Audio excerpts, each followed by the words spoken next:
आवाज का पीछा करते हुए सुहानी रूम से बाहर आ गई। उसने बेहोशी में ही हॉस्टल का दरवाजा खोलना शुरू कर दिया, लेकिन तभी किसी ने अचानक उसका हाथ पकड़ लिया और सख्त आवाज में कहा, इतनी रात को तुम कहाँ जा रही हो? सुहानी ने पीछे मुड़कर देखा तो उसके सामने हॉस्टल वार्डन खड़ी थी। सुहानी को यह समझ में नहीं आ रहा था कि उसके साथ ये क्या हो रहा है। वो नहीं जानती थी कि वो अपने रूम से यहाँ तक कैसे आ गई। वही वार्डन गुस्से से सुहानी को घूर रही थी। वार्डन को इस तरह गुस्से में खुद को घूरता देखकर सुहानी घबरा गई और हकलाते हुए बोली, मैम, वो मैं। सुहानी इससे ज्यादा कुछ बोल ही नहीं पा रही थी, क्योंकि उसे ऐसा लग रहा था जैसे कुछ देर पहले उसका खुद पर कोई कंट्रोल ही नहीं था। तभी हॉस्टल वार्डन ने सुहानी को डांटते हुए कहा, तुम लड़कियों को एक बात समझ में नहीं आती है क्या? इतनी रात को छुप कर कहाँ जा रही थी तुम? सुहानी को समझ में नहीं आ रहा था कि वो वार्डन से क्या कहे, इसलिए उसने घबराते हुए कहा, मैम, मैं कहीं नहीं जा रही थी। मैंने तो वो आवाज सुनी और फिर। यह कहते हुए सुहानी ने अपने सिर पर हाथ रख दिया और वो परेशान होते हुए बोली, मुझे खुद नहीं पता कि मेरे साथ क्या हो रहा है।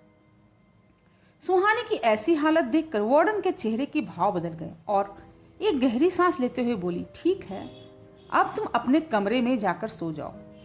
वार्डन की बात सुनकर सुहानी बिना कुछ कहे अपने कमरे में चली गई और सुहानी के जाते ही वार्डन परेशान होते हुए बड़बड़ाकर बोली, इस लड़की के साथ भी वही हो रहा है जो कुछ वक्त पहले सृष्टि के साथ हुआ था। कहीं इसका भी वही अंजाम तो नहीं होने वाला जो सृष्टि का हुआ था। दूसरी तरफ सुहानी अपने कमरे में जाकर सो गई। उसे इस बात का बिल्कुल भी अंदाजा नहीं था कि उसके कमरे की खिड़की के पास कोई खड़ा होकर उसे ही देख रहा है। अगली सुबह निशा और सुहानी अभी भी गहरी नींद में सो रहे थे। तभी उनके कमरे के दरवाजे पर किसी ने नॉक किया, जिससे सुहानी की नींद खुल गई और उसने उठकर दरवाजा खोल दिया। उसके सामने दरवाजे पर वार्डन खड़ी थी।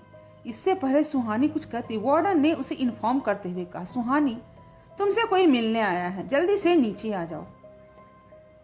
वार्डन की बात सुनकर सुहानी ने कंफ्यूज होते हुए धीमी सी आवाज में कहा, यहाँ मुझसे मिलने कौन आया है? शिमला में मेरी तो कोई पहचान वाला भी नहीं रहता। वो ये सोच ही रही थी कि तभी वार्डन ने फिर से कहा, जल्दी से नीचे आ जाओ। यह कहकर वो वहां से चली गई। सुहानी भी वार्डन के पीछे पीछे रिसेप्शन एरिया में आ गई, लेकिन वहां पहुंचते ही उसने देखा कि उसके सामने कुछ पुलिस वाले खड़े हैं। पुलिस को देखकर सुहानी चौंक पड़ी, लेकिन तभी उनमें से एक इंस्पेक्टर ने सुहानी की तरफ देखते हुए पूछा, क्या आपका ही नाम सुहानी शर्मा है? यह सवाल सुनकर सुहानी ने घबराते हुए हाँ में अपना सिर हिला दिया। इस पर इंस्पेक्टर आगे बोले, कल पुरानी रोड के पास हमें एक लाश मिली थी। क्राइम लोकेशन के पास हमें आपका ये आईडी कार्ड भी मिला है। जरा चेक कीजिए, ये आपका ही है ना? और अगर आपका ही है तो यह वहां कैसे पहुंचा? क्या आप हमें बता सकती हैं कि परसों रात को आप कहाँ थी?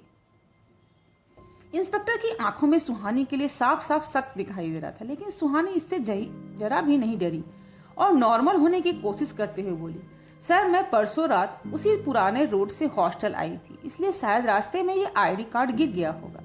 परसों रात 9:30 बजे से मैं हॉस्टल में ही थी। आप चाहे तो वार्डन मैम से पूछ लीजिए। इस पर वार्डन ने भी सुहानी का साथ देते हुए इंस्पेक्टर से कहा, सर, सुहानी सच कह रही है। परसों रात 9:30 बजे से पूरी रात ये इसी हॉस्टल में ही थी। वार्डन की बात सुनकर इंस्पेक्टर ने सुहानी की ओर देखते हुए कहा, कल रात जब आप पुराने रोड से आ रही थी तो क्या आपने कुछ अजीब नोटिस किया था? कुछ देर सोचने के बाद सुहानी ने तुरंत जवाब देते हुए कहा, नहीं, मैंने तो ऐसा कुछ भी नोटिस नहीं किया। सुहानी अच्छे से जानती थी कि उस रात जो भी उसने पुरानी रोड पर देखा था, उस बात पर कोई भी उसका भरोसा नहीं करेगा। इसलिए सुहानी ने वो बातें पुलिस से शेयर नहीं की और इंस्पेक्टर के पास सुहानी पर शक करने की कोई वजह भी नहीं थी। इसलिए वह थोड़ी पूछताछ करके वहां से आगे चले गए। कुछ देर के बाद सुहानी निशा के साथ कॉलेज जा पहुंची। क्लास स्टार्ट होने में अभी कुछ वक्त बाकी था, इसलिए सुहानी, निशा और विवेक पार्किंग के पास खड़े होकर आपस में बातें करने लगे। तभी ब्लैक कलर की एक बड़ी सी कार कैंपस में आकर रुकी और सभी की नजर उस कार पर जाके रुक गई। तभी कार में से एक लड़का बाहर निकला, जिसने ब्लू जीन्स और ब्लैक लेदर जैकेट पहना हुआ था, जिसकी हाइट लगभग 6 फीट थी। उसकी पर्सनालिटी इतनी शानदार थी कि कोई भी उसे एक बार देख ले तो अपनी नजरें उससे हटा ही ना पाए। पूरे कॉलेज की नजर उस लड़के पर थमी हुई थी। सुहानी, निशा और विवेक भी उसे ही लगातार देखे जा रहे थे, लेकिन वो लड़का बिना किसी और पर ध्यान दिए सीधे कॉलेज के अंदर चला गया। उसके जाने के बाद लड़कियां उसके बारे में बातें करने लगी, लेकिन निशा थी कि उस लड़के को देखकर जरा भी खुश नहीं थी। तभी सुहानी ने निशा से पूछा, निशा ये लड़का कौन है? निशा ने मुंह बनाते हुए बोला, इस पर तुम ध्यान ना दो सुहानी, तो ही अच्छा है। निशा का सीधे जवाब ना देने पर विवेक ने सुहानी के सवाल का जवाब देते हुए कहा, ये हमारे कॉलेज के प्रोफेसर हैं, युवराज दीवान। इनके पापा यशवंत दीवान हमारे कॉलेज के ट्रस्टी हैं। वैसे तो युवराज सर एक बिजनेसमैन है, लेकिन पढ़ाना इनकी हॉबी है, इसलिए यहाँ क्लासेस लेने आ जाते हैं। यह सुनते ही सुहानी ने विवेक से पूछा, लेकिन निशा युवराज सर से इतना क्यों चिढ़ रही है? सुहानी के इस सवाल पर निशा गुस्से में भड़कते हुए बोली, अब क्लास अटेंड कर ले, या तुम दोनों की बकवास ही करनी है। निशा को यूं गुस्सा करते देख विवेक और सुहानी ने आगे और कोई भी सवाल जवाब नहीं किया। वो निशा के साथ कॉलेज के अंदर चले गए। सुहानी अपने कुछ पर्सनल रीजंस की वजह से 3 महीने लेट कॉलेज आई थी, इसलिए वो इस बात से बिल्कुल अनजान थी कि 3 महीने पहले यहाँ क्या हुआ था। क्लास में सुहानी, निशा और विवेक बाकी स्टूडेंट के साथ जाकर बैठ गए। क्लास में बिल्कुल खामोशी छाई हुई थी। तभी कुछ ही देर बाद वहां किसी के तेज कदमों की आहटें सुनाई देने लगी। इस आहट को सुनकर सभी स्टूडेंट नर्वस हो गए। सुहानी को यह देखकर काफी अजीब लगा, तो वो पास बैठी निशा की ओर देखने लगी, जो इस वक्त काफी नाराज लग रही थी। इसलिए सुहानी ने निशा से कुछ नहीं कहा और पास में बैठे विवेक की तरफ झुकते हुए धीमी आवाज में पूछा, क्या हुआ? सब इतने घबराए हुए से क्यों हैं? विवेक ने तुरंत ही धीमी आवाज में जवाब देते हुए कहा, अगर तुम नहीं चाहती कि तुम्हें कॉलेज से निकाल दिया जाए तो अगले 1 घंटे तक बिल्कुल खामोश रहना। सुहानी को विवेक की बात समझ नहीं आई और वो कंफ्यूज होते हुए बोली, लेकिन क्यों? इससे पहले विवेक इस बात का जवाब देता, क्लासरूम में किसी की एंट्री हुई। सुहानी ने दरवाजे की तरफ देखा तो उसे सामने युवराज दीवान खड़ा हुआ दिखाई दिया। युवराज अपने चेहरे पर बिना कोई एक्सप्रेशन लिए क्लासरूम के अंदर एंटर हुआ। इस वक्त उसकी आंखें बिल्कुल शांत और गहरी दिखाई दे रही थी। युवराज के आते ही सभी स्टूडेंट्स उठकर खड़े हो गए और तभी युवराज ने बिना किसी एक्सप्रेशन के कहा, सिट डाउन प्लीज। जैसे ही सुहानी ने युवराज की यह आवाज सुनी तो वो शॉक्ड रह गई। वह आंखें फाड़कर युवराज को देखने लगी। युवराज की तरफ देखते हुए उसने अपने मन में कहा, युवराज सर की आवाज तो बिल्कुल उसी लड़के जैसी है जिसने पुरानी रोड पर मुझे उस साया से बचाया था, लेकिन ऐसा कैसे हो सकता है? सुहानी यह सब सोचते हुए ध्यान से युवराज की ओर देखे जा रही थी, क्योंकि युवराज की हाइट और फिजिक बिल्कुल उस हुडी पहने हुए लड़के के जैसी ही लग रही थी। सुहानी ने एक बार फिर से हैरान होते हुए खुद से कहा, लेकिन ऐसा कैसे हो सकता है? युवराज सर आधी रात को उस हॉन्टेड प्लेस पर क्यों जाएंगे? सुहानी युवराज को एकटक देखते हुए यही सब सोच रही थी कि तभी युवराज स्ट्रिक्ट आवाज में चिल्लाते हुए बोला, ये क्लास स्टूडेंट के पढ़ने के लिए है। जिन्हें अपने ख्यालों में खोए रहना है वो क्लास से बाहर जा सकते हैं। सुहानी इतनी तेज आवाज सुनकर अपने ख्यालों से बाहर आ गई और उसे ये समझने में देर नहीं लगी कि युवराज ने यह सब सुहानी के लिए ही कहा था। वहीं सुहानी युवराज से अपनी नजरें हटाकर अपनी किताबों पर ध्यान देने लगी और युवराज ने अपना आज का लेक्चर स्टार्ट कर दिया। युवराज क्लास में लेक्चर दे रहा था और सुहानी बीच बीच में नजरें चुराकर उसे ही देखे जा रही थी।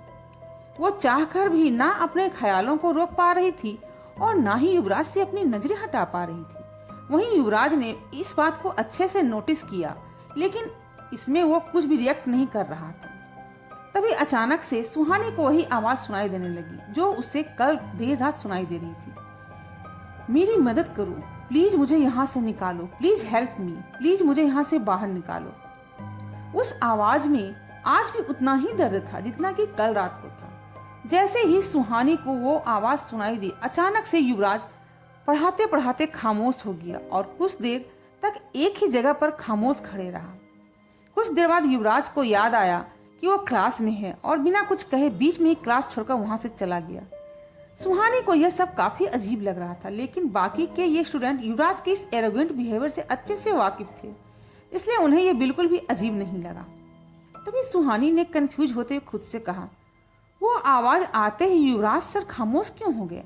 क्या उन्हें भी वो आवाज सुनाई दी थी? सुहानी को अब समझ नहीं आ रहा था कि कॉलेज आते ही उसके साथ ये सब क्या हो रहा है। वह सोच में पड़ गई कि ये सब सच है या उसका कोई वहम है। रात का वक्त हो चुका था। निशा और सुहानी डिनर टेबल पर बैठे हुए थे। दोनों ने सामने डिनर रखा हुआ था, लेकिन निशा कुछ खा नहीं रही थी। वो अब भी काफी गुस्से में लग रही थी। निशा को ऐसे देखकर सुहानी उसे छेड़ते हुए बोली, क्या हुआ मैडम, आपका मूड इतना ऑफ क्यों है? विवेक से लड़ाई हो गई क्या? यह सुनकर निशा ने सुहानी को गुस्से से एक नजर देखा, लेकिन उसे कोई जवाब नहीं दिया। निशा का ऐसा बिहेवियर देखकर सुहानी समझ गई कि जरूर कोई सीरियस बात है। इसलिए उसने सीरियस टोन में पूछा, क्या बात है निशा, तुम मुझे कुछ बता सकती हो क्या? इस पर निशा ने चिढ़ते हुए कहा, वो युवराज दीवान, जब भी उसे देखती हूँ ना मेरा खून खौल उठता है। चला क्यों नहीं जाता वो इस कॉलेज से? ये सुनकर सुहानी ने क्यूरियस होते हुए पूछा, यार क्या बात है, तुम मुझसे इतना गुस्सा क्यों हो? निशा ने तुरंत एक गहरी सांस लेकर अपना गुस्सा कंट्रोल करने की कोशिश करते हुए कहा, सुहानी तुमसे पहले मेरे रूम में एक लड़की रहती थी, उसका नाम सृष्टि था, जो अब मर चुकी है। पता है उसकी मौत का जिम्मेदार और कोई नहीं बल्कि यही युवराज दीवान है। सुहानी ने यह सुनकर शॉक्ड होते हुए बोला, युवराज सर, लेकिन कैसे, वो कैसे किसी की मौत के जिम्मेदार हो सकते हैं? निशा आगे कुछ कहने ही वाली थी कि तभी हॉस्टल की लाइट्स चली गई और मेस में बैठी सारी लड़कियां एक साथ चिल्लाते हुए बोली, अरे अब लाइट को क्या हो गया, ये भूतिया जगह कम है डराने के लिए क्या, जो अब अंधेरा भी हो गया। तभी वार्डन वहां पर आकर लड़कियों को शांत कराते हुए बोली, तुम सब शांत हो जाओ, मैं रघु से कहती हूँ वह लाइट चेक करने के लिए। सुहानी को अब भी युवराज और सृष्टि से जुड़ी बात पूरी तरह से जाननी थी, इसलिए उसने निशा से कहा, निशा प्लीज मुझे पूरी बात तो बताओ।